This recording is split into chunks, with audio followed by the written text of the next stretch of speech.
পটাশপুরে গণপিটুনির অভিযোগে আজকে আরো ৩ জনকে গ্রেফতার করা হলো। এখনো পর্যন্ত 11 জন ধৃত। গণপিটুনির অভিযোগে এক মহিলা সহ আজকে ৩ জন গ্রেফতার। চুরির অপবাদে মহিলাকে বিবস্ত্র করে মারধরের অভিযোগ। এখনো পলাতক মূল অভিযুক্ত এবং পালিয়ে গেছে সিভিক ভলান্টিয়ার সহ তৃণমূল নেতা।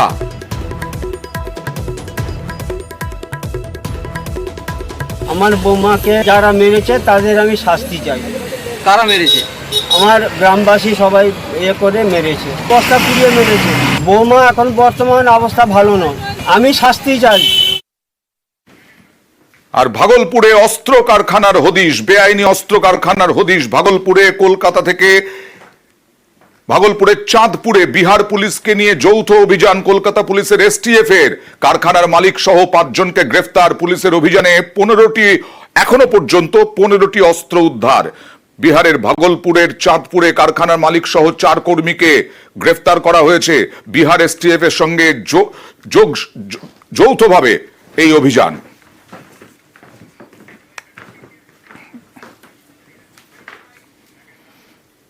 আর বীরভূমের একটা স্কুলে দেখাবো, শিক্ষক, প্রধান শিক্ষক সবাই মিলে রোজ দেরি করে আসেন। সহ্য করেছে শিক্ষকরা, পড়ুয়ারা, অভিভাবকরা সহ্য করেছেন এতদিন ধরে। এবার তালা বন্ধ করে দিয়েছেন। এই ছোট ছোট পড়ুয়া শিশুরা তালা বন্ধ করে দিয়েছে। ঢুকতে দেবেন না প্রধান শিক্ষককে, শিক্ষকদেরও ঢুকতে দেবেন না। প্রতিদিন দেরি করে আসেন। 12টার আগে কেউ আসেনি না। বীরভূমের ছাতিনা প্রাথমিক স্কুলের এই অবস্থা।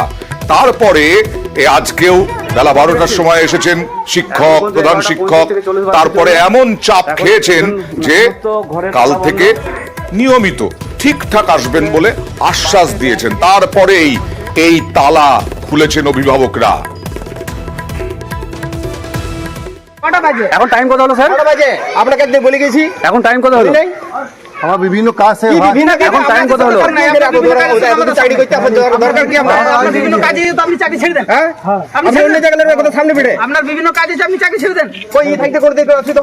আপনি এত দেরি করেন প্রতিদিনই? আমি না, আমি বিভিন্ন কাজ, আমার স্কুলের কাজ। বিভিন্ন কাজ কি স্কুলের পারপাস? হ্যাঁ, স্কুলের পারপাস। কি কাজ করেন প্রতিদিন? হ্যাঁ, প্রতিদিন কি দেরি হয়েছে? প্রতিদিন দেরি হয়, 11:30 12টা প্রতিদিন। 11:30 স্কুলের ছেলেগুলো বলছে প্রতিদিন না হলে শুধু আসতে মানা বলছে। আমাদের একটাই দাবি যে এই স্কুলে যে শিক্ষকরা আছে প্রতিদিনই 11:30 পর আসে, কেউ মাস্টার 12টার সময় আসে। ওরা এসে আবার ছেলেদের হাতেই ঝোলা ধরিয়ে দেয় রান্নার জন্য জিনিসপত্র আনতে। তো ওরা পড়াশোনা কখন করবে? প্রতিদিন অন্যান্য কাজ থেকে তাই দেরি হয় আসতে। দারুণ যুক্তি। কিন্তু আর দেরি হবে না উচ্চ প্রাথমিকে তালিকা প্রকাশ করতে। আজই তালিকা প্রকাশের কথা, কারণ সুপ্রিম কোর্ট একেবারে কোনো হস্তক্ষেপ করেনি। 14,052 জনের চাকরির যে প্যানেল, সেই প্যানেল তালিকা প্রকাশ করতে বলেছে।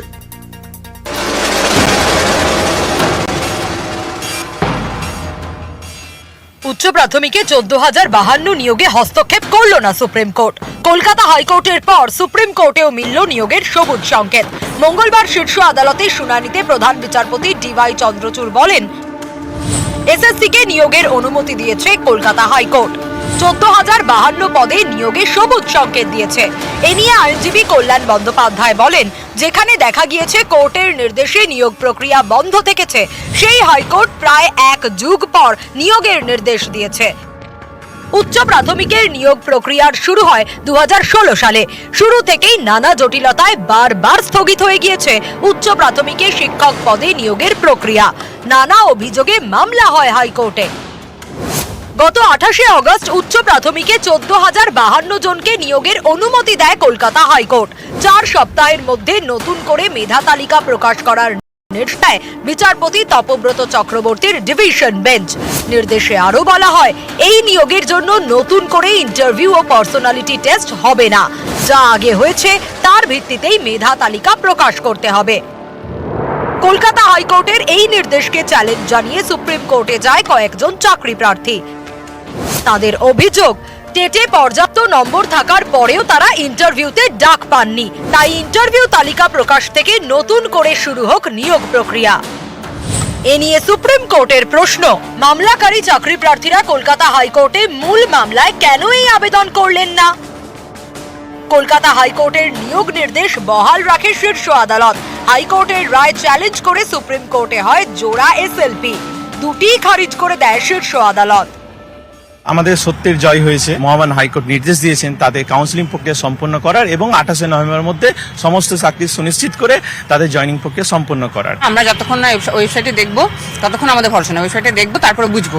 আমাদের দাবি আছে যে পুজোর আগে কাউন্সিলিং শেষ করে জয়েনিং সম্পন্ন করতে হবে, ফার্স্ট কাউন্সিলিং যাদের হবে তাদের। অতএব কমিশনের চেয়ারম্যানের কাছে আমাদের এটাই দাবি যে উনি কাজ শুরু করুন। সোমবার নিয়োগের দাবিতে পথে নামেন উচ্চ প্রাথমিকের চাকরি প্রার্থীরা। সল্টলেকে মিছিল, লক্ষ্য স্কুল সার্ভিস কমিশনের অফিসে অভিযান। সেদিনই এসএসসি জানিয়ে দেয় বুধবার উচ্চ প্রাথমিকের মেধা তালিকা প্রকাশ করা হবে। নিউজ 18 বাংলা।